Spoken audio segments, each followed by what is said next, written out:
आज प्रत्येक बहिणीला आपल्या भावाची आठवण येते, पण मला माझ्या भावाचा जरा जास्तच अभिमान वाटतो, कारण तिथे फक्त माझीच नाही तर माझ्याबरोबर माझ्यासारख्या अनेक बहिणींची रक्षा करतो. सीन 2. बहीण पत्र लिहिताना. प्रिय दादा, आज या वर्षी तू रक्षाबंधनाला माझ्यासोबत नाही, पण मला माहितीये की तू तुझ्या कर्तृत्वाने माझ्यासारख्या अनेक बहिणींची रक्षा करतो. सीन 3. सर, आपके लिए गांव से पत्र आया है.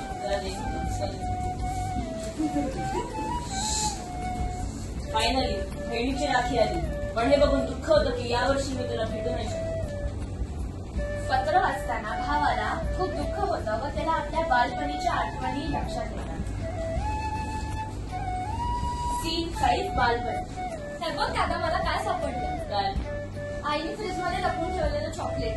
सगळी दिसून येते. तुला नसेल खायचं तर नको खाऊस, मी एकटी ठीक आहे, मी पण काय देणार जा. मग चला आता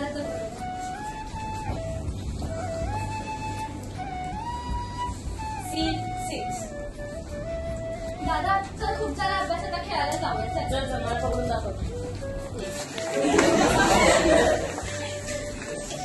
भाऊ आता भाऊने पत्र वाचलं व आता तो वापस वर्तमान काळामध्ये आला.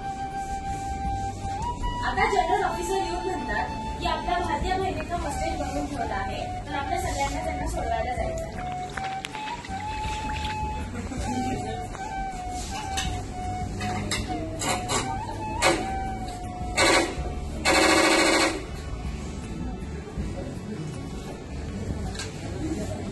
बहुत रक्षाबंधन मनाओगे ना, देखता हूँ तुम्हारी रक्षा करने के लिए कौन आता है.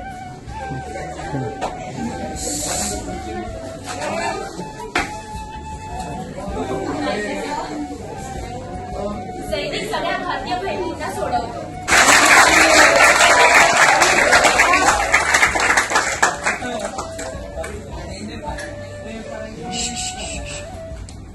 रणजित, तू आम्हाला वाचवलं. तुझ्यासारखे पावलं समाजात असतील तर समाजातल्या सगळ्या बहिणी सुरक्षितपणे वावरतील.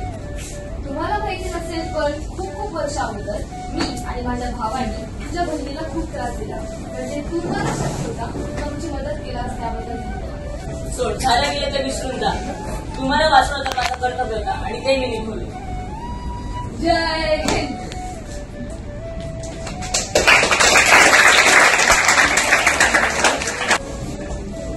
थँक्यू.